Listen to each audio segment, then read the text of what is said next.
வணக்கம் நண்பா, நான் உங்க குரு. Welcome back to JDO academy. இன்னைக்கு நம்ம எதை பத்தி பார்க்க போறோம் அப்படின்னு பார்த்தீங்கன்னா, ஏஇ சிவில் டெக்னிக்கல் சப்ஜெக்ட் தான் பார்க்க போறோம். இதுவரை நம்ம சாயில்ல 2 கிளாஸ் பார்த்துருக்கோம். அதை பார்க்காதவங்க டிஸ்கிரிப்ஷன்ல லிங்க் இருக்கு, அதை போய் பாருங்க. நம்ம கிளாஸ் வந்து நம்ம போட்டுட்டு தான் இருக்கோம். ஏஇ கிளாஸ் டெக்னிக்கல்ல பார்த்தீங்கன்னா இது 3வது கிளாஸ். நார்மலாக இந்த ஸ்ட்ரென்த் ஆஃப் மெட்டீரியல் அப்படின்னு சொல்லக்கூடிய டாபிக் தான் நம்ம இன்னைக்கு பார்க்க போறோம். அந்த ஸ்ட்ரென்த் ஆஃப் மெட்டீரியல் அப்படின்னு சொல்லக்கூடியது என்ன சம்பந்தம், அதாவது ஸ்ட்ரென்த் ஆஃப் மெட்டீரியல்னா என்னது அப்படின்னு சொல்லக்கூடிய விஷயங்கள் நம்மளுக்கு தெரியணும். ஏன்னால் ஏஇயை பொறுத்தளவு நல்லா புரிஞ்சுக்கணும். ஏஇயை பொறுத்தளவு SOM, அதாவது strength of material, soil, foundation, வேற ஸ்ட்ரக்சுரல் அனாலிசிஸ், RCC, இந்த மாதிரிப்பட்ட சப்ஜெக்ட்ல இருந்து தான் அதிகமான கொஸ்டின்ஸ்கள் கேட்பாங்க. புரியுதா? Strength of material, theory of structure அப்படின்னு சொல்லக்கூடிய டாபிக் இன்வால்வ் ஆயிரும். ஓகேயா? அப்புறம் இந்த மாதிரிப்பட்ட டாபிக்கள் தான் அதிகமான சப்ஜெக்டுகள், அதாவது அதிகமான கொஸ்டின்ஸ்கள் கேட்கப்படுகிறது. அப்போ இந்த மாதிரி சப்ஜெக்ட்லாம் நம்ம வந்து கண்டிப்பா முடிக்கணும். ஏன்னா இப்போ முடிச்சா தான் நம்ம கடைசி வந்து ரிவிஷன் பண்றதுக்கு கொஞ்சம் ஈஸியா இருக்கும். புரியுதா? அப்போ இப்போ வந்து நம்மளுக்கு JDO எக்ஸாம், அதாவது வந்து ஜனவரி மாதம் கால்ஃபர் பண்ணுறதாக சொல்லியிருக்காங்க. அந்த எக்ஸாமுக்கு வந்து நம்ம ப்ரிப்பேர் பண்ணுறதுக்கு இப்போமே இதில் நம்ம ப்ரிப்பேர் பண்ணிக்கணும். ஓகே, இப்போ இந்த ஸ்ட்ரென்த் ஆஃப் மெட்டீரியல் அப்படின்னு சொல்லக்கூடியதில் நம்ம வந்து இந்த கிளாஸில் வந்து என்னன்னா ஒரு பேசிக் இன்ட்ரோடக்ஷன். அதில் பேசிக்னு சொல்ல முடியாது, இதில் கொஸ்டின் என்னெல்லாம் வருமோ எல்லாமே நம்ம சொல்ல தான் போகிறோம். தயவு செய்து ஃபுல்லாக பாருங்கள், அப்போ தான் உங்களுக்கு ஒரு ஐடியா கிடைக்கும். ஸ்ட்ரென்த் ஆஃப் மெட்டீரியல் இவ்வளோ தானா அப்படின்னு சொல்லக்கூடிய விஷயங்கள் இருக்கும். ஓகே, ஃபர்ஸ்ட் ஸ்ட்ரென்த் ஆஃப் மெட்டீரியல்ல நம்ம என்ன பார்க்க போறோம் அப்படின்னு பார்த்தீங்கன்னா ஒரு 2 கான்செப்ட். என்ன கான்செப்ட் அப்படின்னா, இப்போ ஒரு ஒரு கியூப் இருக்கு. ஓகேயா? இப்போ ஒரு கியூப் இருக்கு. இது வந்து ஒரு கியூப்னு வச்சுடுவோமே, இது ஒரு கியூப். ஓகே, இந்த கியூப்ல நம்ம சொல்றது வந்து ஒரு அண்டர்ஸ்டாண்ட் பண்ண அளவுக்கு தான் நம்ம சொல்லுமே தவிர ஒரு தியரி படிச்சுட்டு போற மாதிரி நான் சொல்ல மாட்டேன். தியரி படிச்சுட்டு போற மாதிரி இருந்தால் நம்ம வந்து ஒரு புக்ல உள்ளதை நம்ம ரீட் பண்ணிட்டு போயிடலாம். அது நம்மளுக்கு தேவையில்லை. நம்மளுக்கு வந்து ஐஎம்ஏ சிவில் இன்ஜினியர் அந்த ஒரு கான்செப்ட்ல இருந்தால் தான் உங்களுக்கு இதெல்லாம் ஈஸியாக புரியும். ஓகே, ஃபர்ஸ்ட் இந்த ஒரு கியூப் இருக்கு. இப்போ இந்த கியூப்ல நீங்க இங்க இருந்து ஒரு பீனு ஒரு லோடு கொடுக்குறீங்க. அந்த லோடு கொடுக்கும்போது இந்த கியூப் என்ன ஆகும்? இந்த கியூப் என்ன ஆகும்? நீங்களே யோசிச்சு பாருங்க. இப்போ நான் இங்க நிக்கிறேன், என்ன இங்க இருந்து ஒரு ஒரு ஒரு 5 கிலோ நியூட்டன் இல்லைன்னா ஏதாவது ஒரு 5 கிலோ வெயிட்ல வந்து என்ன ஒருத்தன் தள்ளுறான். தள்ளும்போது நான் நினைச்சுவேன் இப்படி போவேன். புரியுதா? நான் இப்படி அங்கிருந்து என்ன தள்ளும் போது நான் இப்படி போவேன். இப்படி போகும்போது நான் என்ன ஆகுறேன்? ஒரு இடத்துல இருந்து இன்னொரு இடத்துக்கு நகருதேன். அப்படிதானே? ஒரு இடத்துல இருந்து இன்னொரு, அதே மாதிரி இந்த கியூபை நம்ம இங்க இருந்து அடிக்கிறோம். இங்க வந்து ஒரு ஃபோர்ஸ் இல்லை. புரியுதா? ஃபோர்ஸ் இல்லை. அப்ப இங்க இருந்து நகரும்போது இது என்ன ஆகும் அப்படின்னா ஒரு இடம்பெயரும், அதாவது ஒரு ஸ்மால் டிஸ்டன்ஸ், அதாவது ஒரு எக்ஸ்னு ஒரு டிஸ்டன்ஸுக்கு வந்து இடம்பெயரும். அப்ப இடம்பெயரும் போது இங்க வந்து கியூப் வந்து நிற்கும்.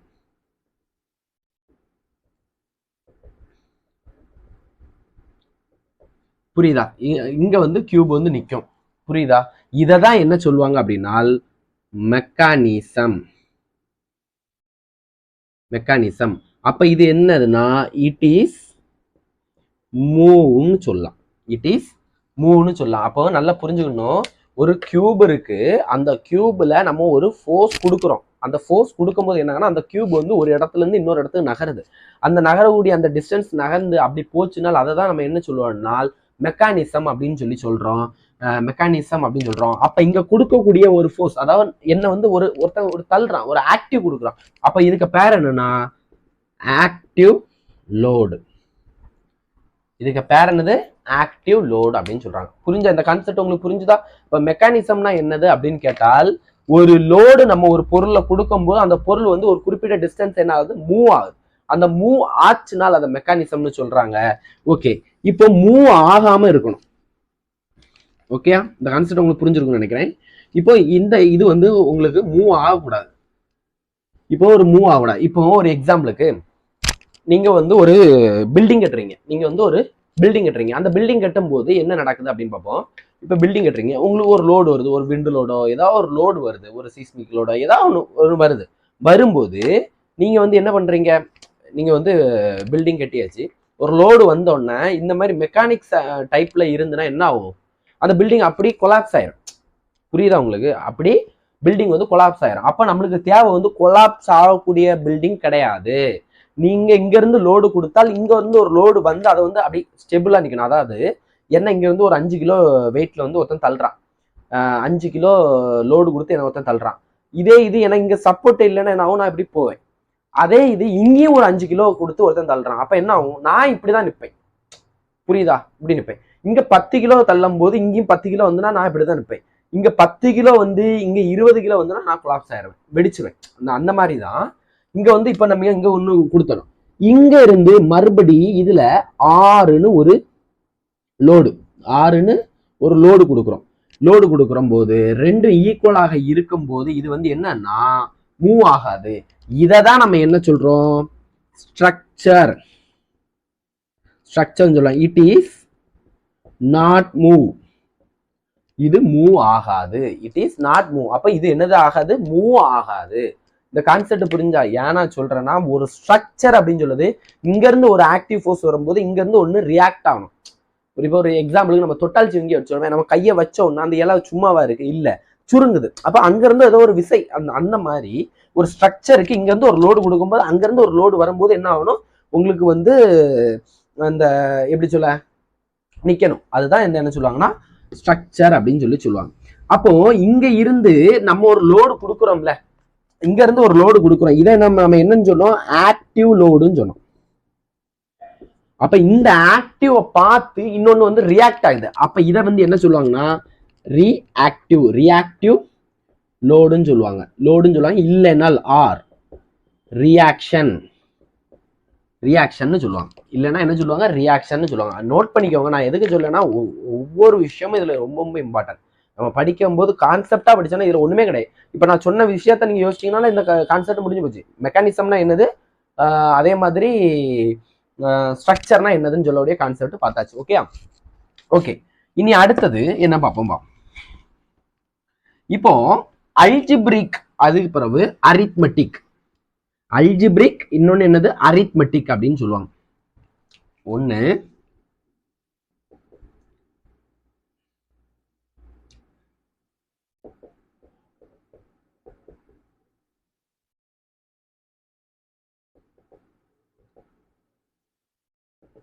சரியா, ஒண்ணு அல்ஜிப்ரிக் மாடல், இன்னொன்னு அரித்மெட்டிக் மாடல். மொத்தம் நம்மளுக்கு அளவுகள், ஸ்கேல் அளவுன்னு நம்ம ரெண்டானா இருக்கு.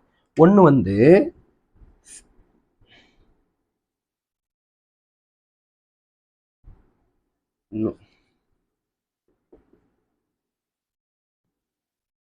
ஸ்கேலார், இன்னொன்னு வெக்டார். ஸ்கேலார் வெக்டார் அப்படின்னு சொல்லக்கூடிய ஒரு அளவு இருக்கு. இந்த ஸ்கேலார் எதுக்கு யூஸ் பண்ணுவோம், வெக்டார் எதுக்கு யூஸ் பண்ணுவோம்னு தெரியணும். பெல், அப்போ என்னது, அல் வெல் நினைவு வச்சுக்கோங்க. அல் வெல். அப்ப அரித்மெட்டிக், சாரி, அல்னா அல்ஜிப்ரிக் வெக்டாரும், ஸ்கேலார் வந்து அரித்மெட்டிக் வரும். இதை ஞாபகம் வச்சுக்கணும். ஓகே, இதை ஞாபகம் வச்சுக்கணும். ஓகே, நம்மளுக்கு இப்போ டைரக்ஷன் இருக்கு. என்ன டைரக்ஷன், நம்மளுக்கு ஒரு 3 டைரக்ஷன் இருக்கும், அப்படிதானே? 3 டைரக்ஷன் இருக்கு. அப்ப அது என்ன டைரக்ஷன்லாம் இருக்கும், நம்மளுக்கு மொத்தம் 3 டைரக்ஷன் இப்படி இருக்கும். இதை எக்ஸ்ன்னு சொல்லுவோம், இது ஒய்ன்னு சொல்லுவோம், இதை இசட்ன்னு சொல்லுவோம். ஓகே, ஒய்ன்னு சொல்லுவோம், இதை இசட்ன்னு சொல்லுவோம். 3 டைரக்ஷன் அப்படின்னு சொல்ல. ஓகே, இப்போ நம்மளுக்கு இந்த கியூப் எடுத்து விடும். இந்த கியூப்ல இங்க இருந்து ஒரு லோடு, இங்க இருந்து ஒரு லோடு, அதாவது இங்க ஒரு பி, இங்க வந்து ஒரு ஆர். இதை வந்து ஒரு 5 கிலோ நியூட்டன் வச்சுடும். அதே 5 கிலோ நியூட்டன் இங்கேயும் ஆக்ட் ஆகுது. அப்போ sum of F of X equal to 5 minus 5 equal to 0. இதை தான் நம்ம என்ன சொல்லுவோம்னா அல்ஜிப்ரிக் சம் அப்படின்னு சொல்லுவாங்க. இதை தான் அல்ஜிப்ரிக் சம். இதே இது ஒய்ன்னு சொல்லும்போது இப்படி வரும். இங்க ஒரு 10 கிலோ நியூட்டன் இருக்கு, இங்கேயும் 10 கிலோ நியூட்டன் இருக்கு. அதாவது இது பி, இது ஆர். இப்படி இருக்கும்போது sum of F of Y equal to 10 minus 10 equal to 0. இதை தான் நம்ம என்ன சொல்லணும்னா அல்ஜிப்ரிக் சம் அப்படின்னு சொல்லி சொல்லுவோம். புரியுதா? ஓகே, இனி அடுத்தது நம்மளுக்கு என்ன பார்க்க போறோம் அப்படின்னு பார்த்துறோம். அதாவது நம்மளுக்கு வந்து என்னன்னா மூமெண்ட். ஓகேயா, நம்மளுக்கு என்னதுன்னா மூமெண்ட்னா என்ன, அது ரொம்ப முக்கியம். மூமெண்ட்னா என்னது, மூவ்மெண்ட் நம்மளுக்கு ரெண்டு விதமான மூவ்மெண்ட் இருக்கு. ஒன்னு வந்து ரொட்டேஷனல், இன்னொன்னு டிரான்ஸ்லேஷன். ஓகே, அப்ப மூவ்மெண்ட் அதாவது ஒரு பொருள் இருக்கு, ஒரு பொருளை நீ எப்படி மூவ் பண்ண போற அதை பொறுத்து நம்மளுக்கு ரெண்டு விதமான மூவ்மெண்ட் இருக்கு. ஒன்னு டிரான்ஸ்லேஷன், இன்னொன்னு ரொட்டேஷனல். டிரான்ஸ்லேஷன்ல ரெண்டெண்ணம் இருக்கு, அந்த ரெண்டு தான். ஒன்னு எக்ஸ் ஆக்சிஸ், இன்னொன்னு ஒய் ஆக்சிஸ். இங்க இருக்கக்கூடியதான் என்ன சொல்லுவாங்கன்னா மூமெண்ட்னு சொல்லுவாங்க. புரியுதா உங்களுக்கு? கான்செப்ட் புரியுதா? நம்ம மொத்தம் 3 அணை படிப்போம். ஒன்னு F of X, F of Y, இன்னொன்னு மூமெண்ட் அப்படின்னு சொல்லி 3 அணை படிப்போம். அதுல 2 அணம், அதாவது எக்ஸும் ஒய்யும், அதாவது நல்ல ஞாபகம் வச்சுக்கோங்க.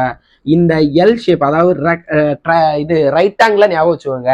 இந்த எக்ஸ் டைரக்ஷன் ஆக்சிஸும் ஒய் டைரக்ஷன் ஆக்சிஸும் என்ன சொல்லுவாங்க? டிரான்ஸ்லேஷன் அப்படின்னு சொல்லுவாங்க. இது வந்து என்னன்னா மூமெண்ட்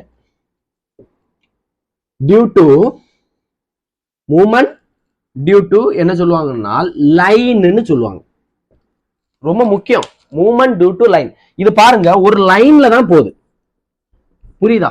அதே மாதிரி இப்படி லைன்ல போகுது. இதுதான் என்னன்னா மூவ்மெண்ட் டியூ டு லைன்னு சொல்லுவாங்க. இங்க வந்து என்னன்னா மூவ்மெண்ட் டியூ டு என்னது? ரொட்டேஷனல். ரொட்டேஷனல் நல்லா புரிஞ்சுக்கணும். ரொட்டேஷனல். ரொட்டேஷனல்னா இங்க என்ன மூவ்மெண்ட்னு சொல்லுவாங்க. இதுக்கு இன்னொரு நேம் என்ன சொல்லுவாங்கன்னா மூவ்மெண்ட் இல்லைன்னா கப்பிள் அப்படின்னு சொல்லுவாங்க. மூவ்மெண்ட் இல்லைன்னா என்ன சொல்லுவாங்கன்னா கப்பிள் அப்படின்னு சொல்லி சொல்லுவாங்க. புரியுதா? கப்பிள்னு சொல்லி சொல்லுவாங்க. ஓகே, அப்போ இதுல நம்மளுக்கு என்ன தெரியணும் அப்படின்னு பாத்தீங்கன்னா, இதுல ஒரு விஷயம் இருக்கு. என்னன்னா sum of x, sum of F of எக்ஸ்னே வச்சுட்டோம்.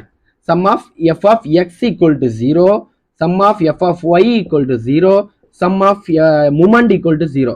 இந்த மூணையும் என்ன சொல்லுவாங்க? நீங்க படிச்சிருப்பீங்க. இந்த மூணுக்கு நேம் தான் என்ன சொல்லுவாங்க அப்படின்னா யூக்ளிபிரியம் ஈக்குவேஷன். யூக்ளிபிரியம் ஈக்குவேஷன் அப்படின்னு சொல்லுவாங்க. இந்த மூணையும் தான் நம்ம என்ன சொல்லுவாங்கன்னா யூக்ளிபிரியம் ஈக்குவேஷன் அப்படின்னு சொல்லி சொல்லுவாங்க. புரியுதா? ஓகே, நோட் பண்ணிக்கோங்க. இதுல இன்ட்ரோடக்ஷன் தான், பேசிக்கா என்னெல்லாம் இருக்கு அப்படின்னு சொல்லக்கூடியதை நம்ம பார்ப்போம்.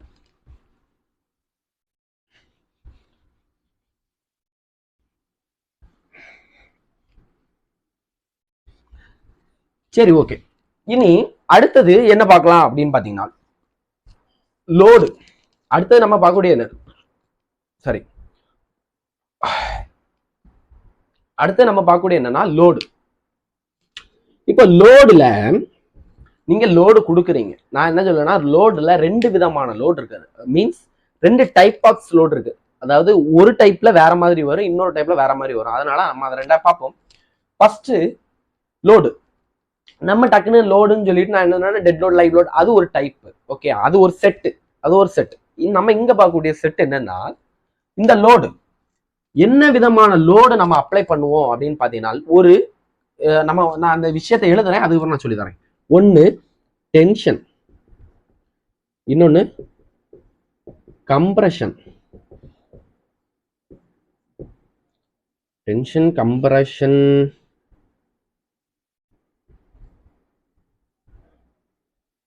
பெண்டிங், இன்னொன்னு டார்ஷனல். ஓகே, அப்ப லோடு வந்து எத்தனை டைப்பா வருது? 4 டைப்பா வருது. என்னெல்லாம்? Tension, compression, bending, torsional. Tension, compression, bending, torsion. Okay, இப்போ இந்த டென்ஷன்னா என்னது, கம்ப்ரஷன்னா என்னது, அந்த கான்செப்டை நம்ம பார்த்துருவோம். ஓகே, அந்த டென்ஷன், கம்ப்ரஷன் இந்த ரெண்டுமே சேம். இந்த ரெண்டுக்கும் ரிலேஷன் என்னது அப்படின்னு பார்ப்போம். இப்போ நம்ம லேப்ல பண்ணியிருப்போம், யூனிவர்சல் டெஸ்டிங் மிஷின் அப்படின்னு சொல்லக்கூடிய ஒரு மிஷினை வச்சு நம்ம பண்ணியிருப்போம். ஓகே, இப்போ நம்மளுக்கு இங்க ஒரு ராட் இருக்கு. இங்க ஒரு ராட் இருக்கு. இந்த ராடை நம்ம என்ன பண்ணுவோம்? டென்ஷன்னா என்னது? டென்ஷன் அப்படின்னால என்னதுன்னா இழுக்கிறதுன்னு அர்த்தம். டென்ஷன்னால என்னது? இழுக்கிறதுன்னு அர்த்தம். ஓகே, உங்களுக்கு இப்போ வந்து டிப்ஸ் சொல்ல வேண்டிய இதுல அவசியம் இல்லை. டென்ஷன்னா என்னது, கம்ப்ரஷன் என்னன்னு உங்களுக்கு டிப்ஸ் சொல்ல வேண்டிய அவசியம் இல்லை. நான் சொல்றேன், டென்ஷன்னா என்ன? இழுக்கிறது. அப்ப இழுக்கும் போது இங்க இருந்து ஒரு லோடு இப்படி போகும், இங்க இருந்து ஒரு லோடு இப்படி போகும். இதுல ஏதாவது டவுட் இருக்கா? பீன் ஒரு லோடு, இங்கேயும் ஒரு பீன் ஒரு லோடு. என்னன்னா இழுக்கிறீங்க, இழுக்கும் போது என்ன ஆகுது? இங்க இருந்து ஒரு லோடு இங்க இழுக்கிறோம், இங்க இருந்து ஒரு லோடு இழுக்கிறோம். இழுக்கும் போது என்ன ஆகும் அப்படின்னு பாத்தீங்கன்னா இது வந்து ஒரு எல்னு வச்சுடும். எல். இந்த இடம் என்ன ஆகும்னா இழுக்கும் போது நல்லா புரிஞ்சுக்கணும், இந்த டாட் அதாவது இந்த ஏரியா இங்க வர அந்த லென்த் என்ன ஆயிரும், மாறிடும். இந்த லென்த் வர என்ன ஆயிரும், மாறிடும். நல்லா புரிஞ்சுக்கணும், இந்த லென்த் மாறும்போது நல்லா புரிஞ்சுக்கணும். அதாவது என்ன ஆகும்னா இழுக்கும் போது, அதாவது ரப்பர் பேண்ட் இருக்கு, நீங்க இழுக்கும் போது என்ன ஆகுது, லென்த் அதிகமாகும். அப்ப லென்த் இன்க்ரீஸ் ஆச்சுனால் பிரெத்தும் டெப்த்தும் குறையும். லென்த் இன்க்ரீஸ் ஆச்சுனால் பிரெத்தும் டெப்த்தும் குறையும். இந்த கான்செப்ட் ரொம்ப முக்கியம். அப்போ இதான் டென்ஷன், இதான் டென்ஷன். இதே இது கம்ப்ரஷன் அப்படின்னு சொல்லும் போது இதே ராட இல்லைன்னா ராடோ காங்கிரீட் ஏதோ ஒண்ணு இங்க போட்டு நம்ம அழுத்தும் போது என்ன ஆகும், இப்படி இருக்கக்கூடிய லென்த் இங்க வந்து நிக்கும். இப்படி வந்து நிக்கும் போது இங்க வந்து நிக்கும். அதாவது டெல்லின்னு வச்சுடமே ஏதாவது ஒண்ணு வச்சுக்கோங்க. அப்ப இங்க வந்து நிக்கும் போது லென்த் வந்து என்ன ஆகுது, இப்படின்னு நம்ம அழுத்தும் போது லென்த் குறையும் போது பிரெத்தும் டெப்த்தும் அதிகரிக்கும். அப்போ லென்த் குறையும் போது பிரெத்தும் டெப்த்தும் அதிகரிக்கும். இந்த கான்செப்ட் ரொம்ப முக்கியம். பிரெத்தும் டெப்த்தும் அதிகரிக்கும், ரொம்ப முக்கியம். புரிஞ்சா? இந்த ரெண்டு கான்செப்ட் புரிஞ்சு. எதுக்காக நான் இதை இவ்வளவு எக்ஸ்பிளைன் பண்ணேன் அப்படின்னு பாத்தீங்கன்னா, ஒரு விஷயம் இருக்கு இதுல, டென்ஷன் அண்ட் கம்ப்ரஷன்ல ஒரு விஷயம் இருக்கு. அதாவது நம்ம படிக்கிறதே சிவில் இன்ஜினியர்னு சொன்னாலும் நம்ம படிக்கிறது ஸ்டீலை பத்தி நம்ம படிப்போம், எல்லாமே படிப்போம். நம்ம ஸ்டீல்னு சொல்லதை விட காங்கிரீட்னு சொல்லுவோம். அப்போ இந்த டென்ஷன் கம்ப்ரஷனுக்கு ஈக்குவேஷன் மாதிரி எப்படி வரும்னா எஃப்சி இன்டு, நல்லா புரிஞ்சுக்கணும், அதாவது கம்ப்ரசிவ் ஸ்ட்ரென்த் ஆஃப் காங்கிரீட் அர்த்தம். எஃப்சினா எஃப்சி கேன் படிச்சிருப்போம், எஃப்சி கேன் படிச்சிருப்போம். Okay, compressive strength of concrete into length வரும், எல் வரும். நல்லா புரிஞ்சுக்கணும், எஃப்சி இன்டு எல். எதனால நம்ம லென்த்தை டிபெண்ட் பண்ணி தான் நம்ம எல்லாமே என்னது இன்க்ரீஸ் ஆகுது குறையுது அந்த மாதிரி இருக்கனால எஃப்சி இன்டு எல். பெண்டிங்னா என்னது, பெண்டிங்னா என்னது அப்படின்னு பாத்தீங்கன்னா, ஒரு பீம் இருக்கு,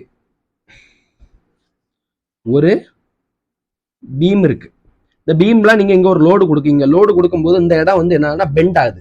இந்த பெண்டாவுடைய டிஸ்டன்ஸ் தான் நம்ம என்ன சொல்லலாம் பெண்டிங் லோடு. அதாவது அந்த லோடுக்கு வித்தியாசம் பெண்டிங் லோடு. அப்ப இது என்னன்னா எஃப்சி இன்டு இசட் அப்படின்னு சொல்லுவாங்க. இதை இசட் ஞாபகம் வச்சுக்கோங்க. ஓகே, அடுத்தது டார்ஷனல். டார்ஷனல்னா ட்விஸ்டிங், அதாவது நீங்க திருக்குறீங்க, அதாவது நீங்க என்ன பண்றீங்க, திருக்குறீங்க. அப்ப அந்த திருக்கக்கூடியதை நம்ம என்ன சொல்லுவாங்கன்னா எஃப்சி இன்டு இசட்பி அப்படின்னு சொல்லுவாங்க. அப்ப இந்த மூணு கான்செப்ட் உங்களுக்கு புரிஞ்சா, டென்ஷன் கம்ப்ரஷனுக்கு எல் வரும், பெண்டிங்க்கு இசட் வரும், டார்ஷனலுக்கு இசட்பி அப்படின்னு சொல்லக்கூடிய விஷயங்கள் வரும். ஓகே ஓகே, இனி அடுத்த விஷயம் என்ன பார்க்கலாம்னா, அதே லோடு தான். நமக்கு தெரிந்த லோடு வந்து ஃபர்ஸ்ட் பார்த்துருவோம். டெட் லோட்,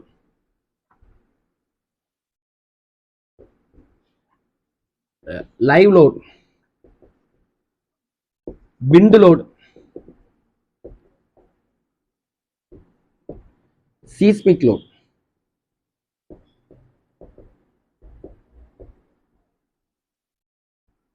ஓகே, இந்த 4 விதமான லோடுகள் இருக்கு. இந்த 2 லோடும் கண்டிப்பாக இருக்கும். இதுல ஒரு பில்டிங் கட்டணும்னா கண்டிப்பாக இந்த 2 லோடு இல்லாம நம்ம கட்டவே மாட்டோம். இந்த டெட் லோட்ல தான் நம்மளுக்கு என்ன வரும் அப்படின்னா செல்ஃப் வெயிட் அட்டாச் ஆகும். லைவ் லோடு வந்து நம்மளுக்கு இப்போ நம்ம ஒரு பில்டிங் கட்டுறோம், அங்க வந்து நம்ம பொருள் வைக்கிறது எடுக்கிறது இது எல்லாமே லைவ் லோடா தான் இருக்கும். விண்ட் லோடு காத்து அதிகமா வீசக்கூடிய இடம். சீஸ்மிக் லோடுனா என்னது, அதிர்வு, அந்த அதிர்வுனால வரக்கூடிய சீஸ்மிக் லோடு அப்படின்னு சொல்லுவாங்க. இந்த டெட் லோட பத்தி படிக்கக்கூடிய அந்த கோடு புக்கு பேர் IS 875 Part 1. இதுக்கு லைவ் லோடுக்கு வந்து IS 875 தான் Part 2. அதே மாதிரி விண்ட் லோடுக்கும் அதே தான் IS 875 Part 3. சீஸ்மிக்கு மட்டும் IS 1893 வரும். 1893. இந்த கோடு புக்கு கேட்கறதுக்கான வாய்ப்புகள் இருக்கு. டெட் லோட்ல என்னது, லைவ் லோட்ல என்னன்னு நம்மளுக்கு தெரியும். இருந்தாலும் இதை பத்தியான டீட்டெயில் கிளாஸ் வந்து நெக்ஸ்ட் கிளாஸ்ல, அதாவது கிளாஸ் 2ல வந்து பார்ப்போம். ஏன்னா அதுல வந்து நம்ம வந்து பார்க்கக்கூடிய அந்த மூமெண்ட் ஆஃப் இனர்ஷியா அந்த கான்செப்ட் நம்ம பார்ப்போம். அப்போ பார்க்கும்போது இந்த டெட் லோட் லைவ் லோட பத்தி டீப்பா பார்க்கலாம். ஓகே ஃப்ரெண்ட்ஸ், இந்த ஸ்ட்ரென்த் ஆஃப் மெட்டீரியல் கிளாஸ் உங்களுக்கு நான் பிடிச்சிருக்குன்னு நான் நம்புறேன். இந்த கிளாஸ் உங்களுக்கு புரிஞ்சிருக்குன்னு நான் நம்புறேன். இந்த வீடியோ உங்களுக்கு பிடிச்சிருந்தா லைக் பண்ணுங்க, ஷேர் பண்ணுங்க, சப்ஸ்கிரைப் பண்ண மறந்துடாதீங்க. நெக்ஸ்ட் கிளாஸ்ல வந்து இதை விட கொஞ்சம் டீட்டெயிலா எவ்வளவு தூரம் சொல்லி தர முடியுமோ அவ்வளவு தூரத்தை சொல்லி தரலாம். மறக்காம உங்க சப்போர்ட்டுகளை இந்த சேனலுக்கு நாங்கள் கண்டிப்பா தாங்க. நன்றி.